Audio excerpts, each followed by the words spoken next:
dito na tayo. Baba. Ay, nako, ang taas naman ng babaan na to. Hingal malala. Ano to, exercise? Ayaw ko pumayat!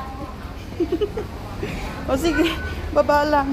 Nakakahingal talaga. Sasakay lang naman ako ng MTR. Bakit kailangan pagpahirapan ng ganito?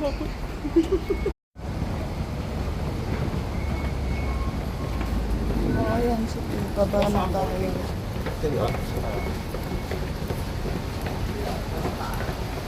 Nakakahingal. Ayan po, mag-aantay na tayo ng sasakyan natin papuntang Admiral. Puro Admiral po. Punta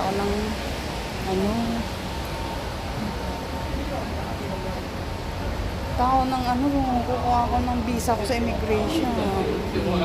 Ayan, waiting po tayo. Waiting tayo sa train.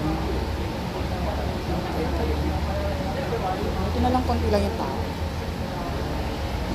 Wala pa yung train. Yan, haggard na ang lola nyo. Wala man lang information ng amo ko na ako'y pupunta pala ng immigration. Diyos ko Lord. Hindi na ako nakapaghanda. Bangon tayo, alis! Ganun kalala ang aking mababait na amo. Oh, andito na po yung train.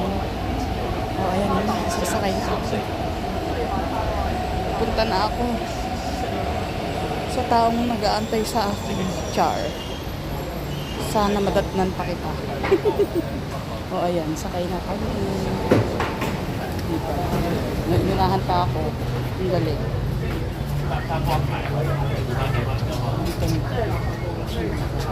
Standing position tayo. Tapos